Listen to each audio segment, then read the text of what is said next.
आज से ठीक 14 साल पहले जो दिल्ली में केजरीवाल ने किया है वो आज जाके बिहार में हो रहा है प्रशांत किशोर द्वारा।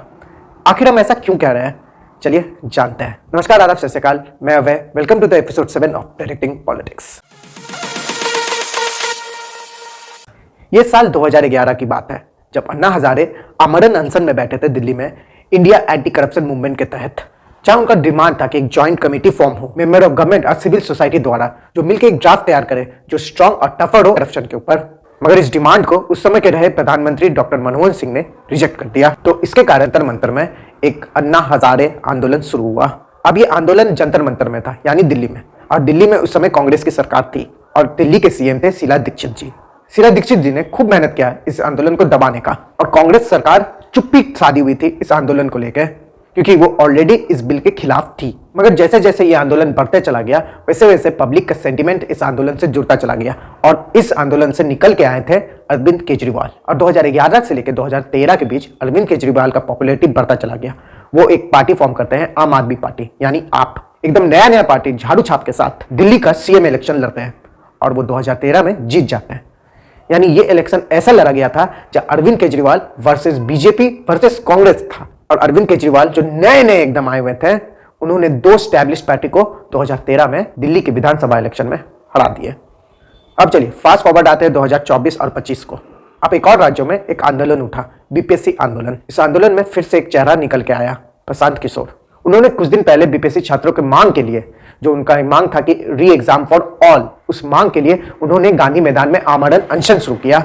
आप कनेक्शन देख सकते हैं, एक और आमरण अनशन शुरू हुआ है। जैसे आज से 13 साल पहले दिल्ली में शुरू हुआ था, वैसे ही इस साल बिहार में हो रहा है, और इस अनशन के साथ भी वैसा ही कुछ हुआ। नीतीश कुमार जी ने इस अनशन को दबाने का पूरा कोशिश किया और एक हद तक दबा भी दिए। प्रशांत किशोर जी को कुछ दिन पहले गांधी मैदान से डिटेन कर लिया जाता है, उन पर केस भी किया जाता है और उन्हें एक कंडीशनल बेल दिया जाता है कि आप दोबारा अनशन में नहीं बैठेंगे। मगर वो ये बेल रिजेक्ट कर देते हैं, बोलते हैं कि इससे तो अच्छा हम जेल चल जाए। धीरे धीरे दिखता है कि प्रशांत किशोर जी एक तरफ बीपीएससी छात्रों का दिल जीत रहे थे और उधर वो पक्ष को धीरे धीरे घेर भी रहे थे, यानी बीजेपी और जेडीयू को धीरे धीरे इस मुद्दे को लेकर घेर रहे थे। ऐसा नहीं है कि प्रशांत किशोर का साथ विपक्ष भी दे रहे थे, विपक्ष भी उनका साथ नहीं दे रहे थे। तेजस्वी यादव ने तो प्रशांत किशोर जी को कह दिया था कि वो नाटक ड्रामा कर रहे हैं। मगर ये चीज अब ग्राउंड में थोड़ा दिख रहा है कि आप स्टूडेंट लोग प्रशांत किशोर जी की तरफ आ रहे हैं।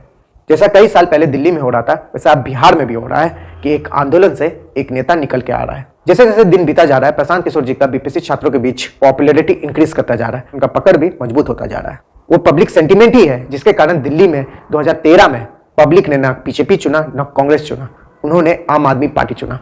तो ये पब्लिक सेंटीमेंट अगर प्रशांत किशोर जी बरकरार रखते हैं 2025 में, शायद बिहार के भी लोग ना बीजेपी को चुनेंगे, ना जेडीयू को चुनेंगे, ना आरजेडी को चुनेंगे, शायद जनसुराज को भी चुन सकते हैं। और जितना दिन तक सरकार बीपीएससी मामले में चुप बैठी रहेगी उतना ही फायदा प्रशांत किशोर जी को होता रहेगा। तो एक अंदाजा लगाया जा सकता है कि जो चीज दिल्ली में आज से करीब 13-14 साल पहले हुआ था वो चीज बिहार में दोहराया जा रहा है। दिल्ली में जो केजरीवाल किए थे शायद बिहार में इस साल प्रशांत किशोर वही कर रहे हैं।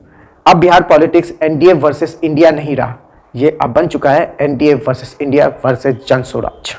चलिए देखते हैं कि कब तक बिहार सरकार चुप बैठी रहेगी और कब तक प्रशांत किशोर जी इस बात पर अड़े रहेंगे कि वो बीपीएससी छात्रों को न्याय दिलाएंगे। जो अब पब्लिक सेंटीमेंट जीतेगा वो 2025 का इलेक्शन भी जीतेगा।